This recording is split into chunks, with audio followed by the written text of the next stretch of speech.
Hey everybody, how's it going? Welcome to this new video. I have some cool stuff to show you. But first check this out. I have two groups here made of some layered sounds. Both groups are identical except that the first one is completely unprocessed, right? Let's see if you can hear the difference. This is the raw group.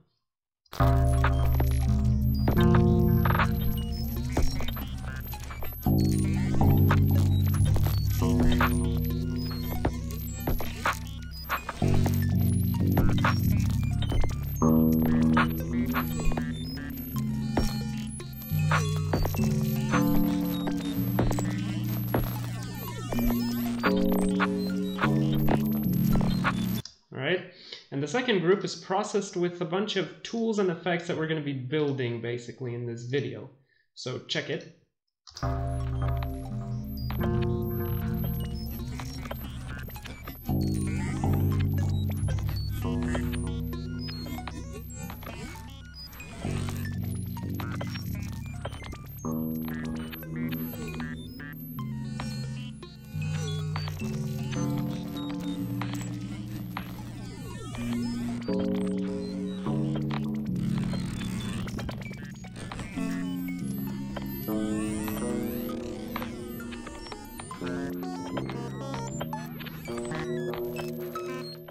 Yep. So hopefully you notice that the second group sounds much more spacious than the first one, right? And what gives it this feeling of spaciousness is that the sounds are given a specific space to basically operate in, right? They are allowed to roam inside a three-dimensional setting, right?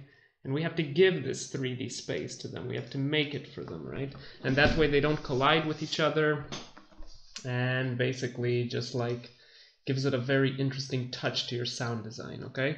So this video, we're going to cover some ways that you can basically make your sounds 3D. Let's get started. Okay, method number 1, stacking stereo effects. Okay, let's work with this sound here, right? I can tell right away it's a completely mono sound, okay?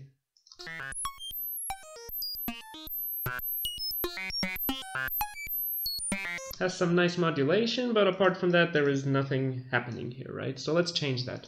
Let's go ahead and put an audio effect rack here. Now, the beauty of stacking stereo effects, right? Because apart from just putting a panner and have it move around like so, it's still a bit two-dimensional, you know? We actually want a little bit more to happen with this. So what would happen if you put an autopan here and then created another chain with a different setting of the autopan, right? Like so.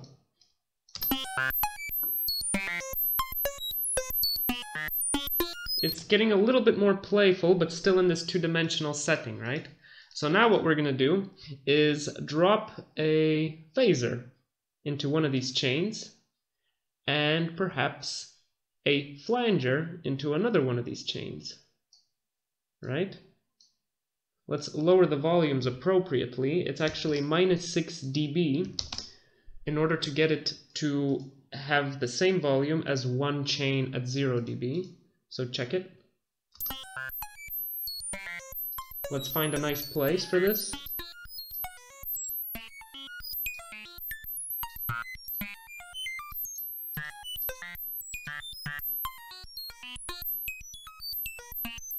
Very simple, very effective. Right away you can tell that there is much more motion, much more life to this sound, you know? It becomes instantly much more interesting. It's very simple to do, and it can be done in many different ways. For example, in this track right here,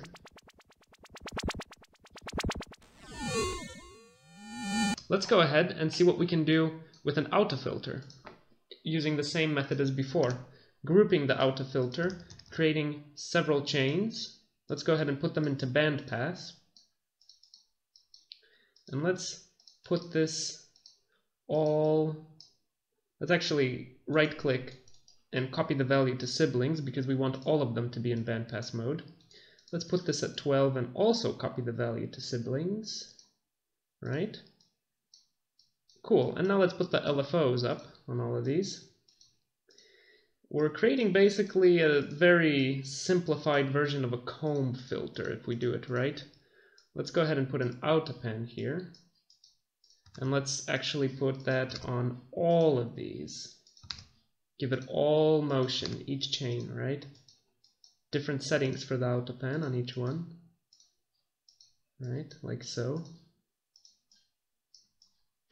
And let's listen.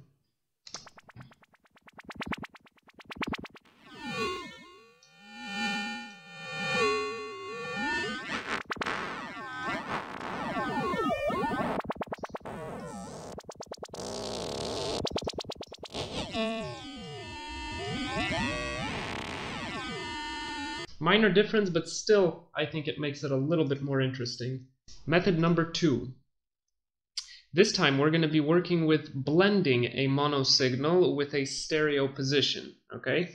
So let's go ahead and work with this sound here. Right, a bit of a percussive sound. Let's go ahead and put an audio effect rack here. And let's put a utility. Then let's go ahead and put the phaser, into a separate chain. And then let's see a flanger also into a separate chain, but actually before the utility. So we have the utility in the middle. And let's put the utility on mono and put a autopen on it, right? Let's find a nice spot for these effects, probably like, let's see how this works. And now what we will do is go into the chain section, stretch one of these out, right click, distribute ranges equally. We can now select which chain of effect we want to use. Also, we should map this chain selector. That way we are able to draw automations in the arrangement view. So now having this mono utility in the middle, let's stretch this out a little bit like so.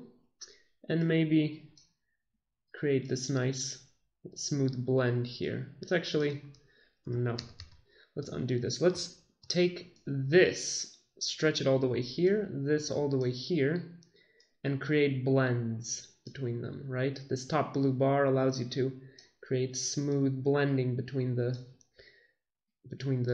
chains, right? Chain fades, or whatever. Now listen to what happens as I move the chain selector around.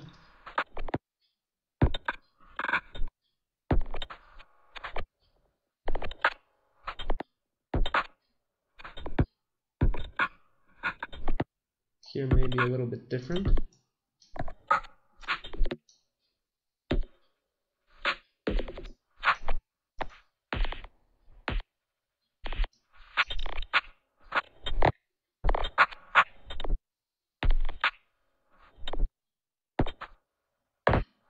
Right, this one maybe requires a little bit lower volume.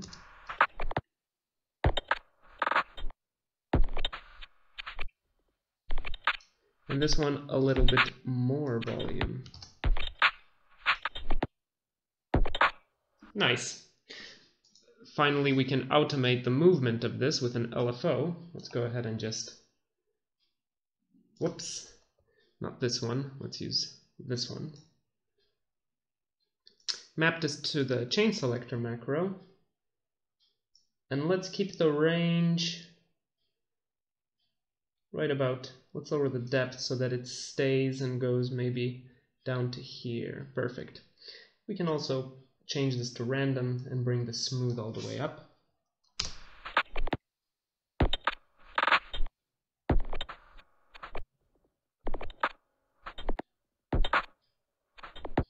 Cool.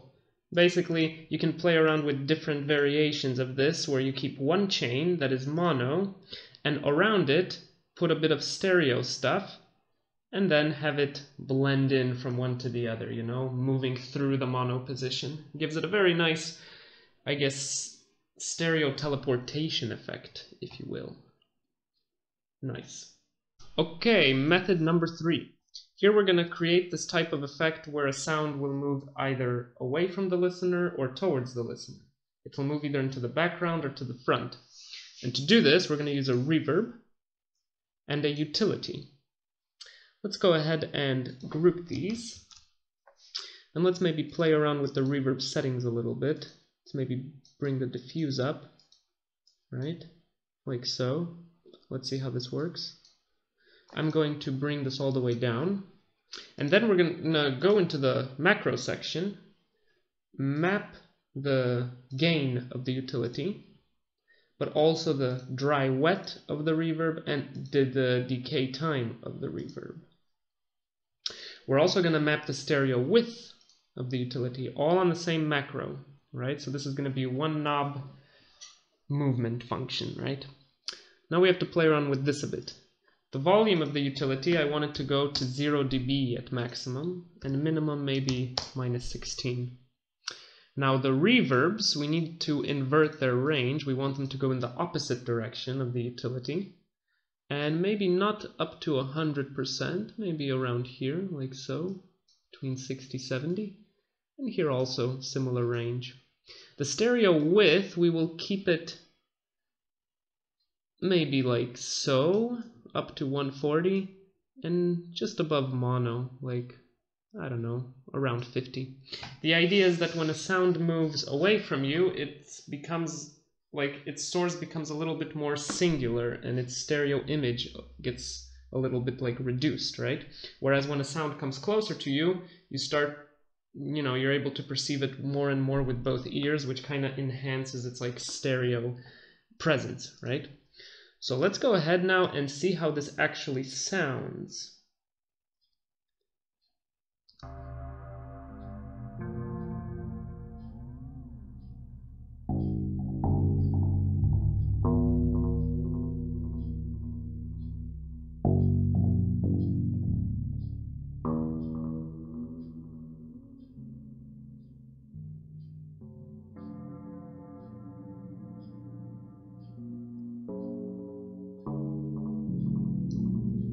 Cool. Maybe I would reduce the minimum amount, maybe keep it going down to -12, right?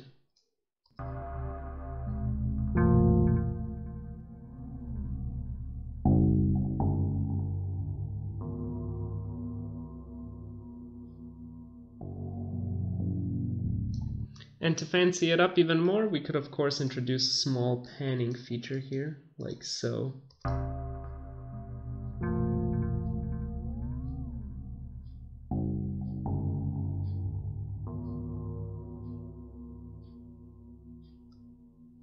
Nice.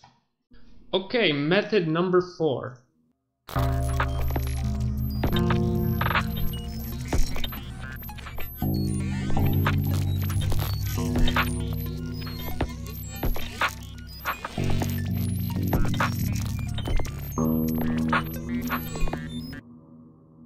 Here we're going to try to create the ultimate stereo manipulation effect, right? One that will take a moment to make, but once you make it, you can save it and use it for many different situations.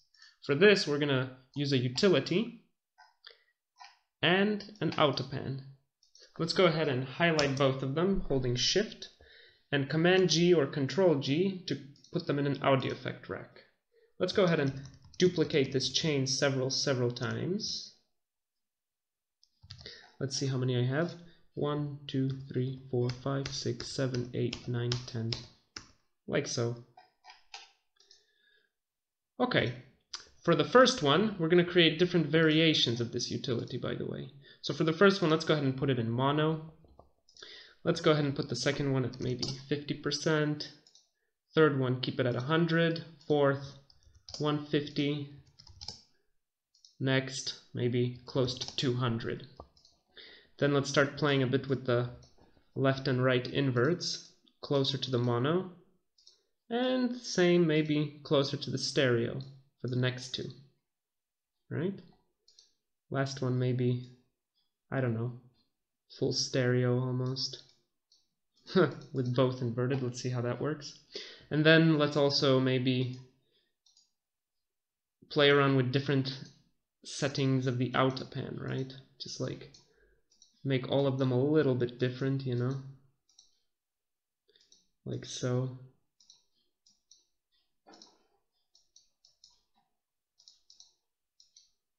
This one may be too much phase difference.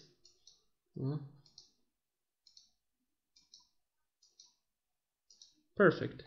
And the first one, maybe let's duplicate the mono one and make the first one without any autopan effect and the second one moving around a bit. Cool. So now we have a bunch of these utilities playing simultaneously. So we're going to change that by going into the chain selection, highlight one of them, stretch it to the end, right-click, distribute ranges equally.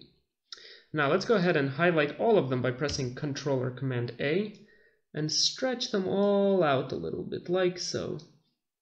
And using this top blue bar, create a nice fade between them, right? Then let's actually stretch them all back a little bit and create a fade in the opposite direction, except for the first and last one. And now let's listen to this sound. Oh, wait, and also map this chain selector to your macro. Cool. What's it sound like?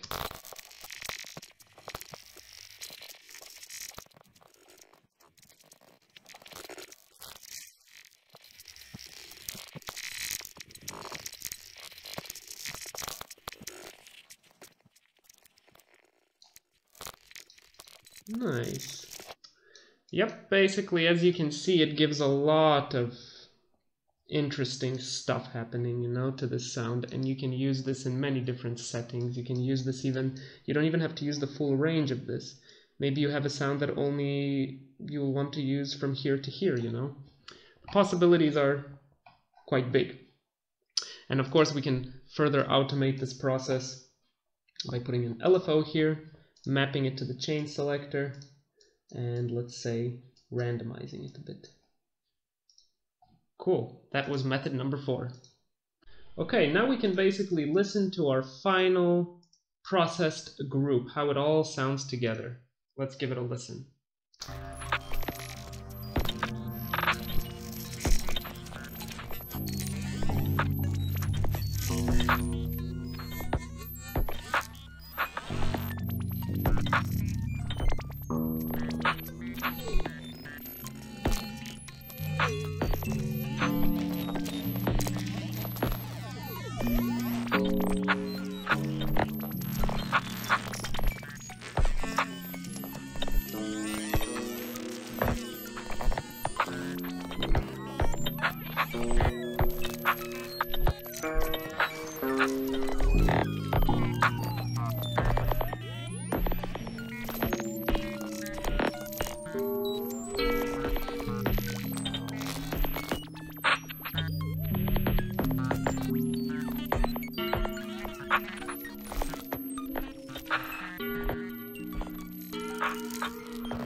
That's it.